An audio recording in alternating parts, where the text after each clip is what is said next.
Okay, so I am here in the preparation room again, and I'm gonna just do a brief video for you guys about positioning bodies. So hand positions, head positions. So in order to do this, just for you guys, I have to get up on the table here.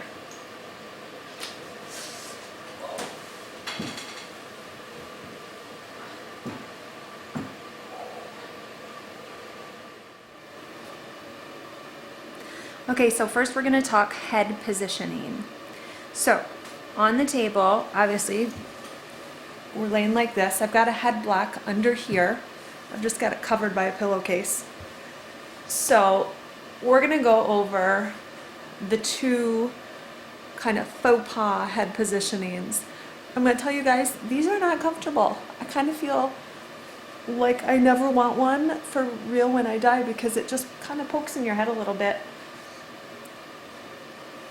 So you want the head to be on a slight angle. You don't want them to be staring at their toes. So where like the chin is touching the chest here. And you don't want them to be stargazing, where the person's looking way up and way back. You want the head to hopefully be tilted to the right just a little bit, so as people come up, they're looking more at the person than at just the side. It's a more face-on approach to view when someone's walking by doing a viewing at visitation. If they're stargazing, they're just looking straight up their nose and it's just a bad visual. Don't want to do it. So that is just the two, don't do it. No chin to the chest, no stargazing. Try and have them looking to the right just a little bit. So next thing we're going to talk about is hand positioning and the ways that you want the hands to be positioned on the table. So the traditional is that the marriage wedding ring hand is going to be placed over the right hand. This allows for the rings to be shown, and if the marriage hand is under the right hand, then you can't really see the wedding rings sticking out. Now you're also going to want to have the fingers comfortably touching each other. You don't want the splayed open fingers that they look like they're ready to attack someone. So when the embalming takes place, at the end you can place a little bit of cotton around the fingers to hold them together.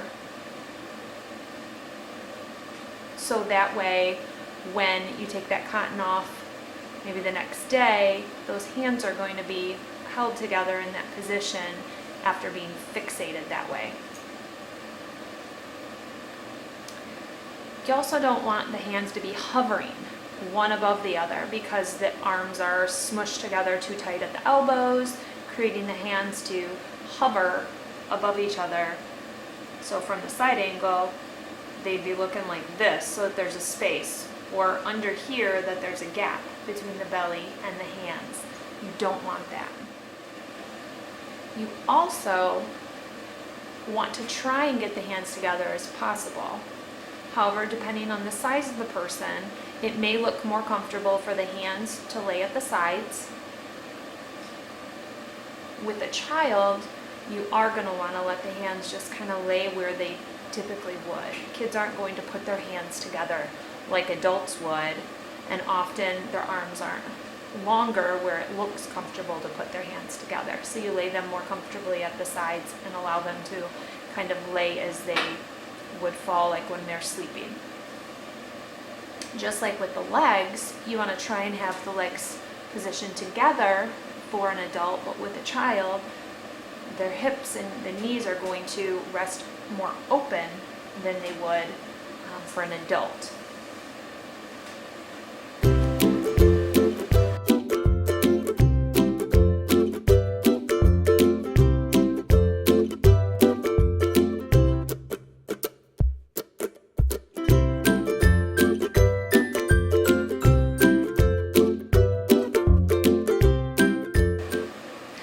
those were a few tips and tricks for positioning. Hope you guys learned something today.